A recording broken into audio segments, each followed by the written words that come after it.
Salut à tous, bienvenue sur Webiz. Aujourd'hui, on plonge dans l'actualité crypto avec des sujets brûlants. Les investisseurs se tournent vers des fondamentaux solides, les banques européennes plus ouvertes aux entreprises crypto réglementées. Le Bitcoin oscille entre 90 000 et 100 000 $. Et malgré les prédictions de sa mort, le BTC se dirige vers les 100 000 $. Restez jusqu'à la fin et partagez vos avis en commentaire.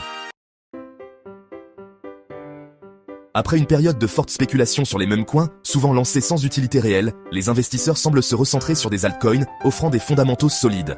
Cette tendance est portée par des projets proposant des cas d'utilisation concrets, comme des solutions de paiement, des protocoles DeFi, ou des blockchains axés sur la scalabilité et la durabilité.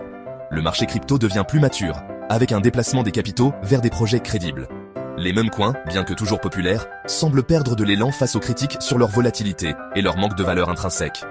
Pour les nouveaux investisseurs, il est crucial d'analyser la valeur réelle d'un projet avant d'investir, plutôt que de céder à la hype. Et toi, préfères-tu miser sur les mêmes coins pour les gains rapides ou sur les altcoins avec des fondamentaux solides? Dis-nous en commentaire. Alors que les États-Unis se montrent de plus en plus restrictifs avec les entreprises crypto, les banques de l'Union européenne adoptent une approche plus favorable.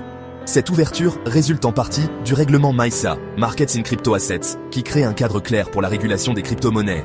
En Europe, les entreprises crypto réglementées trouvent plus facilement des partenaires bancaires, contrairement aux États-Unis, où plusieurs entreprises ont vu leurs comptes fermés.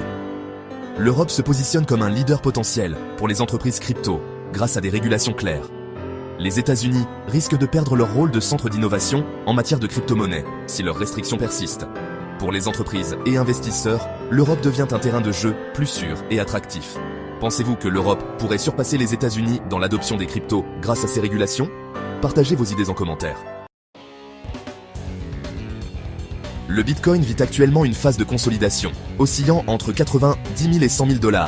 Cette situation s'explique par une accumulation stratégique de la part des baleines, grands investisseurs, qui profitent de chaque baisse pour acheter davantage. Cette accumulation signale une confiance inébranlable des gros acteurs dans le potentiel haussier du Bitcoin, même à ces niveaux élevés.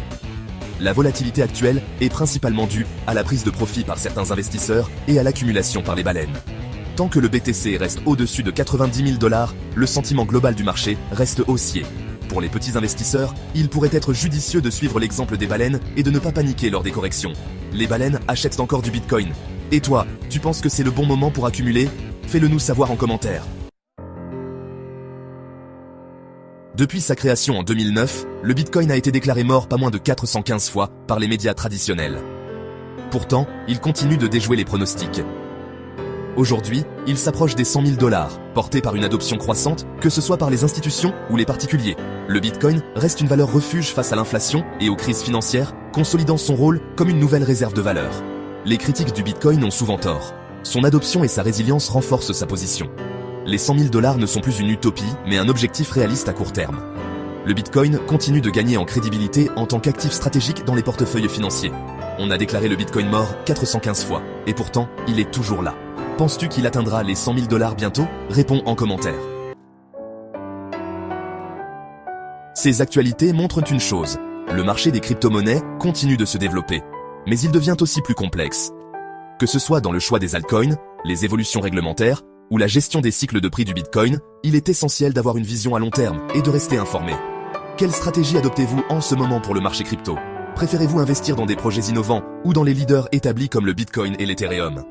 Ces questions encourageront votre audience à interagir et à participer à la discussion.